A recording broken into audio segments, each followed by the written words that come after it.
Cost sheet பாரு.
வந்து division போடுவோம் 25 divided by 100 சதவீதம்னாவே 100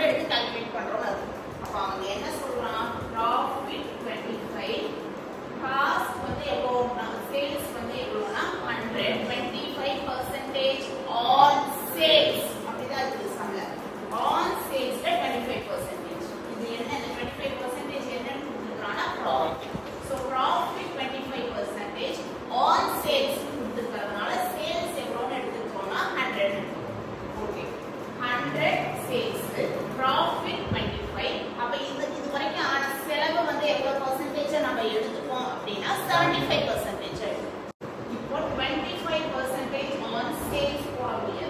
அதனால நம்ம என்ன வெச்சுறோம்? இப்போ என்ன அமௌண்ட் வந்திருக்குதுன்னா காஸ்ட் தான் வந்திருக்கு. அப்போ நீ என்ன பண்ணிக்கிற? 25% on cost. Profitல போடினா சேல்ஸ்ல போடினா 25 divided by 100 போடுற. நமக்கு 100 இல்ல, சேல்ஸ் அமௌண்ட் இல்ல. அதனால நாம எதுல போட்டுக்கறோம்னா காஸ்ட்ல போட்டுக்கறோம். காஸ்ட் நம்ம என்ன நீங்க சொல்றேன்னா உங்களுக்கு 75. அப்ப 25 divided by 75 போட்டுட்டு காஸ்ட்ல அமௌண்ட் கால்குலேட் பண்ணி இதெல்லாம் கால்குலேட் பண்ணு. சோ இங்க profit எப்படி கால்குலேட் பண்ணிப்பா அப்படினா 25 divided by 75. அங்க காஸ்ட் எவ்வளவு ஆயிருக்கு இது வரைக்கும்னா into 25,980. 640. Profit calculate பண்ணி போட்டு சேல்ஸ் போட்டுட்டோமா? இப்போ நீ போட்டுக்கிற அமௌண்ட் கரெக்ட்டா இன்னும் செக் பண்ணிக்கலாம், காஸ்ட் செக் பண்ணிக்கலாம். இப்போ வந்து நமக்கு என்ன கிடைச்சிருச்சுனா சேல்ஸ் கிடைச்சிருச்சு. சேல்ஸ்ல போடுறப்போ நான் என்ன சொன்னேன்? 25 divided by 100 போடணும். நீ செக் பண்ணி பாரு நீ போட்ட profit கரெக்ட்டா இருக்கா. that is 34,640 into 25 divided by 100 போடு. ஏனா எனக்கு ஏன் 100 போடுறேன்னு புரியுதா? ஏன் சேல்ஸ்ல போடுறோம் நம்ம. முன்னாடி போட்டப்ப நம்ம எதுல போடுறோம்னா காஸ்ட்ல போடுறோம். ரெண்டுக்கும் டிஃபரன்ஸ் என்னன்னு புரியுதா? கால்குலேஷன் வந்து இல்லாத ஒரு அமௌண்ட்ல கால்குலேட் பண்ணனும்னா it is not possible. நம்மனால கால்குலேட் பண்ண முடியாது. profit-ஐ கால்குலேட் பண்ண சொல்லிருக்காங்க. ஆனா எந்த அமௌண்ட்ல கால்குலேட் பண்ண சொல்லிருக்காங்க? சேல்ஸ் அமௌண்ட்ல கால்குலேட் பண்ண சொல்லிருக்காங்க. Sales is not given. அப்போ நம்ம profit ஆட் பண்ணாதான் நமக்கு சேல்ஸே வரும். அவங்க கொடுத்திருக்கிற இன்ஃபர்மேஷன் என்னன்னா 25% on sales அப்படினு இருக்கு. profit-ஓட profit எவ்வளவுனா 25% சேல்ஸ்ல அப்படினு இருக்கு. சதவீதம் சேல்ஸ்ல அப்படினா சதவீதம்னா சேல்ஸ் நம்ம 100 ரூபாய் வெச்சிட்டா 25% profit அப்படினா நம்ம சொல்லியிருக்கிறது 25 rupees profit. 100க்கு 25%. அப்ப 100க்கு 25 ரூபாய் அப்படின்னு உனக்கு ஈஸியா புரிஞ்சுக்கிறதுக்காக நான் சொல்றேன். சோ 100க்கு 25 ரூபாய் ப்ராஃபிட்டா போயிடுச்சுன்னா மிச்சம் இருக்கிற 75 ரூபாய் வந்து காஸ்ட் 100க்கு. ஓகேவா?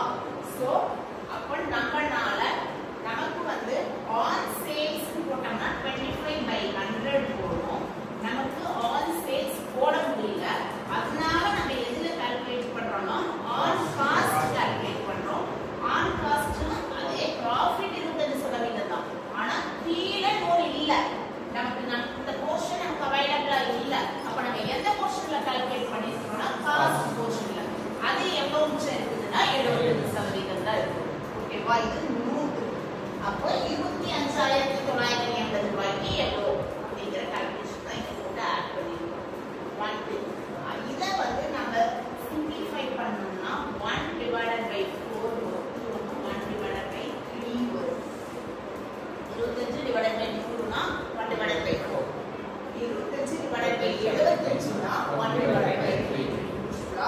இதெல்லாம் எப்படி மனப்பாடம் பண்ணி வச்சுப்பாங்கன்னா on costல 1/4, on profit on salesல 1/4 னா on costல கீழ இருக்கிற டினாமினேஷன்ல உனக்கு குறைச்சிடுவாங்க. அந்த 1/4 னா cost கன்வர்ட் பண்றப்ப 1/3. இல்ல காஸ்ட் கொடுத்து ப்ராஃபிட் சேல்ஸ் போட்டோம்னா இங்க 1/3 னா அங்க சேல்ஸ்ல போடுறப்ப ஒன்னு ஆட் பண்ணிருக்காங்க 1/4. என்ன சொல்றேன்னு புரியுதா? சேல்ஸ் விட டினாமினேஷன் ஒன்னு குறைச்சா காஸ்ட் வந்து அப்படின்னு வெச்சுப்பாங்க. இதோட மீனிங் என்னன்னா இதுதான் 25 divided by 100 அப்படின்னு போட்டா 1/4 வரும். இது வந்து ஆன் சேல்ஸ்ல நம்ம கால்குலேஷன் போடுறப்போ ஆன் காஸ்ட்ல கால்குலேஷன் போடுறப்போ 25 divided by 75 போட்டோம்னா 1/3 வரும். அதுதான் ஆன் காஸ்ட் போடுறது. 1/4 1/3 சேல்ஸ்ல போட்டா 1/4 அத ஒண்ணு குறைச்சிக்கோ அதுதான் காஸ்ட். இதுதான் நம்ம யூஸ்வலா மனப்பாடம் பண்ணுவாங்க. அப்படி எல்லாம் பண்ணாத. அதோட எக்ஸ்பிளனேஷன் வந்து இதுதான். and நம்ம 25 divided by 75 போடணும் புரியுதா? and 25 divided by 75 into 25,980 ங்கற amount புரியுதா? நமக்கு இது வரைக்கும் ஆயிருக்கிற காஸ்ட் அது அவன் 100 கொடுத்துறான் percentage. நாம எவ்வளவு இது வரைக்கும் காஸ்ட் பண்ணிருக்கோம்னா 25,980 rupees காஸ்ட் பண்ணி செலவாயிருக்கு. so 25 divided by 75 க்கு 25 rupees காஸ்ட் ப்ராஃபிட்டா இருந்தா 75 ரூபாய் காஸ்ட்க்கு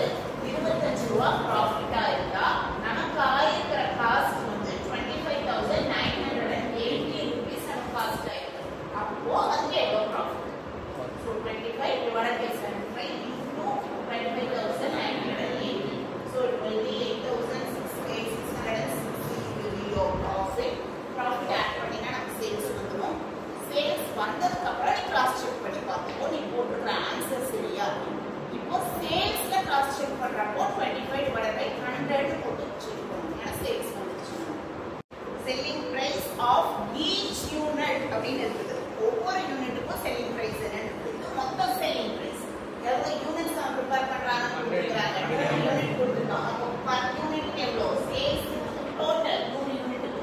அப்போ செல்லிங் பிரைஸ் per யூனிட் எவ்வளவு போடுவோம், எப்படி போடுவேன், per unit equal to 34,640 divided by நான் அன்னைக்கே சொன்னேன் எல்லாமே நம்பர்ஸ் தான். அதனால ரூபீஸ்ங்கிற இடத்துல ரூபீஸ் போடு, யூனிட்ஸ்ங்கிற இடத்துல யூனிட்ஸ் போடு. எவ்வளோ யூனிட்ஸ் நான் ப்ரிப்பேர் பண்ணுறேன்னா 100 யூனிட்ஸ். ஸோ எவ்வளோ வரும், 346.440 நீ வந்து சேல்ஸ் பண்ணலாம். அங்கே அந்த கேட்குற கொஸ்டினுக்கு ஆன்சர் பண்ணு. டோட்டல் போட்டேன்னா அது 100 யூனிட்ஸ்க்கான டோட்டல், 100 யூனிட்ஸ்க்கான எக்ஸ்பென்ஸ் தான் நம்ம கொடுத்துருக்காங்க. ஆனால் கொஸ்டின் கேட்டுக்கிறது என்ன கேட்டிருக்காங்கன்னா ஒரு யூனிட்டோட செல்லிங் பிரைஸ் என்ன, per யூனிட்டோட செல்லிங் பிரைஸ் என்னங்கிறதா நம்மளோட கொஸ்டின். ஸோ வந்து 34,640 rupees divided by 100 units போட்டேன்னா you will be getting 346.40 per unit. So இவ்வளோ விற்கலாம். இவ்வளோ நீ விற்றீங்கன்னா உன்னோட ஒவ்வொரு யூனிட்டுக்கும் எவ்வளோ பர்சன்டேஜ் ப்ராஃபிட்டாக வரும்னா 25% வந்து ப்ராஃபிட்டாக வரும். இதுதான் நான் கேட்டுக்கிற கொஸ்டின். அதை இதுதான் ஆன்சராக போகும்.